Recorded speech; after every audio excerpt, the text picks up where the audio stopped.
നമസ്കാരം. മലയാളി വാർത്ത ഇൻസൈഡിലേക്ക് സ്വാഗതം. ഗവർണറിന്റെ വഴിക്ക് വഴങ്ങിയിരിക്കുകയാണ് പിണറായി വിജയൻ സർക്കാർ.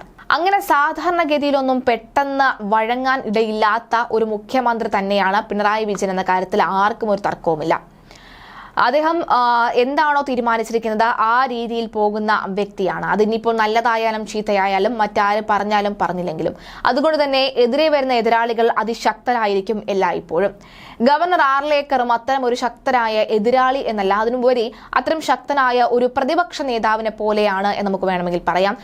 ഗവർണർ പ്രതിപക്ഷ നേതാവായി മാറിയിരുന്ന പല സാഹചര്യം കേരളം ഇതിനു മുൻപും കണ്ടിട്ടുള്ളതാണ്. ആരിഫ് മുഹമ്മദ് ഖാന്റെ കാലയളവിൽ അതേ രീതിയിൽ തന്നെ കാര്യങ്ങൾ നീങ്ങാനിടയുണ്ട് എന്ന് വ്യക്തമാകുന്ന ഘട്ടത്തിൽ ആദ്യമേ തന്നെ ആ ഒരു സംഭവ വികാസത്തെ ക്ലിയർ ആക്കിയിരിക്കുകയാണ് ഇവിടെ മുഖ്യമന്ത്രി പിണറായി വിജയൻ. ഗവർണറും മുഖ്യമന്ത്രിയും ഉരസാൻ തയ്യാറായിരിക്കുന്ന ഘട്ടത്തിൽ, അല്ലെങ്കിൽ ഇപ്പോൾ ഉലസൽ നടക്കുമെന്ന് പറഞ്ഞിരിക്കുന്ന ഘട്ടത്തിൽ തന്നെ കൃത്യമായി തന്നെ ഇടപെടൽ നടത്തി അതങ്ങനെ നയപരമായി അല്ലെങ്കിൽ ഒരു തഞ്ചത്തിൽ, ഒരു നയത്തിൽ ആ തീരുമാനങ്ങളെ മാറ്റിയിരിക്കുകയാണ് മുഖ്യമന്ത്രി പിണറായി വിജയൻ. മുഖ്യമന്ത്രി പിണറായി വിജയൻ ഇങ്ങനെ ഒരു നയമാറ്റം നടത്തിയിട്ടുണ്ടെങ്കിൽ അതിന് പിന്നിൽ കൃത്യമായ കാരണങ്ങൾ ഉണ്ടെന്ന കാര്യത്തിൽ സംശയമില്ല. മറ്റൊന്നുമല്ല, UGC കരടിനെതിരായ കൺവെൻഷനിൽ അമർഷം പ്രകടിപ്പിച്ച കേരള ഗവർണർ സർക്കാർ പുറത്തിറക്കിയ സർക്കുലറിലും ഗവർണർ അമർഷം കൃത്യമായി തന്നെ പ്രകടിപ്പിച്ചിരുന്നു. സർക്കാർ ചെലവിൽ പ്രതിനിധികൾ പങ്കെടുക്കണം എന്നാണ് സർക്കുലർ ചട്ടവിരുദ്ധമെന്ന് രാജ്ഭവൻ പ്രതികരിച്ചത്. ഗവർണർ മുഖ്യമന്ത്രിയെ നേരിട്ട് നിലപാട് അറിയിക്കുകയായിരുന്നു. ഇതിന് പിന്നാലെ കൺവെൻഷനുമായി ബന്ധപ്പെട്ട സർക്കുലർ സംസ്ഥാന സർക്കാർ തിരുത്തി. UGC കരടിന് എതിരായ എന്ന പരാമർശം നീക്കി പകരം UGC റെഗുലേഷൻ ദേശീയ ഉന്നത വിദ്യാഭ്യാസ കൺവെൻഷൻ എന്നാക്കി മാറ്റുകയായിരുന്നു.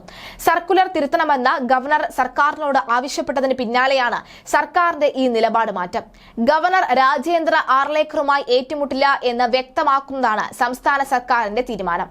അതായത് ഏറ്റുമുട്ടലിന്റെ വക്കിൽ നിൽക്കുമ്പോഴാണ് കൃത്യമായ ഇടപെടലോടുകൂടി ഇത്തരം കാര്യങ്ങൾ നീക്കിയിരിക്കുന്നത് എന്ന് വ്യക്തമാവുകയാണ്. കരട് ഭേദഗതിക്ക് എതിരായ നിലപാട് എന്ന ഉന്നത വിദ്യാഭ്യാസ സെക്രട്ടറി ഇറക്കിയ സർക്കുലറിൽ ഗവർണർ രാജേന്ദ്ര ആർലേക്കർ മുഖ്യമന്ത്രി പിണറായി വിജയനെ നേരിട്ട് വിളിച്ചാണ് തിരുത്ത് ആവശ്യപ്പെട്ടിരിക്കുന്നത്.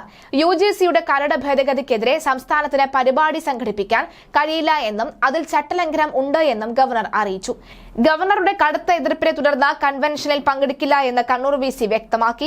മറ്റു പല VCമാരും വിട്ടുനിൽക്കാൻ സാധ്യതയുമുണ്ട്. പരിപാടിയിൽ സർവകലാശാലയുടെ ചെലവിൽ VCമാരും അതുപോലെ തന്നെ പ്രതിനിധികളും വരണമെന്നായിരുന്നു ഉന്നത വിദ്യാഭ്യാസ സെക്രട്ടറിയുടെ സർക്കുലർ. BJP ഇതര സംസ്ഥാനങ്ങളിലെ ഉന്നത വിദ്യാഭ്യാസ മന്ത്രിമാരാണ് ഇന്നത്തെ പരിപാടിയിൽ പങ്കെടുക്കുന്നത്. ഇന്ന് രാവിലെ 10 മണിക്കാണ് നിയമസഭാ മന്ദിരത്തിൽ പരിപാടി. മുഖ്യമന്ത്രി പരിപാടി ഉദ്ഘാടനം ചെയ്യും. പ്രതിപക്ഷ നേതാവും പങ്കെടുക്കും. ഇന്ന് കേരളം സംഘടിപ്പിക്കുന്ന കൺവെൻഷൻ നടക്കുമ്പോൾ കൃത്യമായി തന്നെ ഗവർണറുടെ ആ ഒരു നീക്കത്തിൽ ഇവിടെ മുഖ്യമന്ത്രി കൃത്യമായി തന്നെ ഇടപെട്ട് ആ കാര്യങ്ങൾ മാറ്റിമറിച്ചിരിക്കുകയാണ്. അല്ലെങ്കിൽ ഒരുപക്ഷെ ഗവർണറിന് ഈ ഒരു കൺവെൻഷൻ തന്നെ നിർത്താൻ അല്ലെങ്കിൽ റദ്ദാക്കാനുള്ള സാഹചര്യമുണ്ട്. അതിന് മുന്നോടിയായി തന്നെ അത്തരമൊരു നീക്കത്തിലേക്ക് ഗവർണറെ തൽക്കാലം കടത്തേണ്ടതില്ല എന്ന് മനസ്സിലാക്കിക്കൊണ്ട് മുഖ്യമന്ത്രി പിണറായി വിജയന്റെ ഒരു ഇടപെടൽ ഉണ്ടായിരിക്കേണ്ട. മറ്റൊരു പ്രധാനപ്പെട്ട ഒരു നീക്കം മുഖ്യമന്ത്രി അല്ലെങ്കിൽ മന്ത്രിസഭാ യോഗം മുന്നോട്ട് വെച്ച ഗവർണറിന്റെ ഒപ്പിനായി മുന്നോട്ട് വെച്ച നീക്കത്തിൽ അത് പൂർണ്ണമായി മാറ്റിവെച്ചിരിക്കുകയാണ് ഗവർണർ ആർലേക്കർ. ഇപ്പോഴിതാ കാർണവർ വധക്കേസിൽ ജീവപര്യന്തം ശിക്ഷ അനുഭവിക്കുന്ന ഷെറിനെ ഇളവ് നൽകി മോചിപ്പിക്കാനുള്ള മന്ത്രിസഭാ ശുപാർശ ഗവർണർ തീരുമാനമെടുക്കാതെ മാറ്റിവെച്ചു. വിശദമായ പരിശോധനയ്ക്ക് ശേഷം സാവകാശം തീരുമാനിക്കാമെന്നാണ് നിലപാട്. പോലീസ്, പ്രൊബേഷണറി ഓഫീസർ, ജയിൽ വകുപ്പുകളുടെ ശുപാർശയോടെ എല്ലാ മാനദണ്ഡങ്ങളും പാലിച്ചാണ് ഫയൽ അയച്ചത്. എന്നാൽ 25 വർഷം വരെ ശിക്ഷ അനുഭവിച്ച വനിതകളുടെ ശിക്ഷാ ഇളവ് സർക്കാർ പരിഗണിച്ചിട്ടില്ല എന്നതും ഷെറിനെ മാത്രം എങ്ങനെ ഇളവിന് തെരഞ്ഞെടുത്തു എന്നതും വ്യക്തമല്ല. ജയിലിലെ നല്ല നടപ്പ്, വനിത എന്ന പരിഗണന തുടങ്ങിയവയെല്ലാം തന്നെ ഇളവിന് മന്ത്രിസഭാ യോഗം ശുപാർശ ചെയ്യുകയായിരുന്നു. ശുപാർശ ഗവർണർ അംഗീകരിച്ചാലേ മോചനം സാധ്യമാവുകയുള്ളൂ. മന്ത്രിസഭാ തീരുമാനം അംഗീകരിക്കരുത് എന്ന ഗവർണർക്ക് കോൺഗ്രസ് നേതാവ് രമേശ് ചെന്നിത്തല കത്ത് നൽകുകയും ചെയ്തിരുന്നു. എന്നാൽ ഈ മന്ത്രിസഭാ തീരുമാനം അധികകാലം വൈകിപ്പിക്കുവാനോ അല്ലെങ്കിൽ അതിന്മേൽ തീരുമാനമെടുക്കാനോ തൽക്കാലം ഗവർണറിന് കഴിയുകയില്ല. പക്ഷേ അപ്പോഴും ഇതിനുമേൽ ചോദ്യങ്ങൾ ചോദിക്കാനും അത് വ്യക്തമാക്കാനും ഗവർണർക്ക് സാധിക്കും. അതുതന്നെയാണ് ഗവർണർ ഇപ്പോൾ എടുത്ത നിലപാട്. ഒരു സൈഡിൽ ഗവർണറെ അന്വയിപ്പിച്ചു കൊണ്ടുവരുമ്പോൾ മറു സൈഡിൽ ഇതാണോ തീരുമാനം എന്നറിയില്ല, അല്ലെങ്കിൽ ഈ ഒരു തീരുമാനത്തിലേക്ക് ഗവർണറെ എത്തിക്കാനാണോ ഇത്തരത്തിലുള്ള സോപ്പിടിയിൽ എന്ന് അറിയില്ല. എന്നാലും ഗവർണറിനോടുള്ള സോപ്പിടിയിൽ നല്ല രീതിയിൽ തന്നെ നടക്കുന്നുണ്ട്. പക്ഷെ അവിടെ ഒന്നും പതപ്പിച്ചൊരു കാര്യമില്ല എന്ന് വ്യക്തമാവുകയാണ്.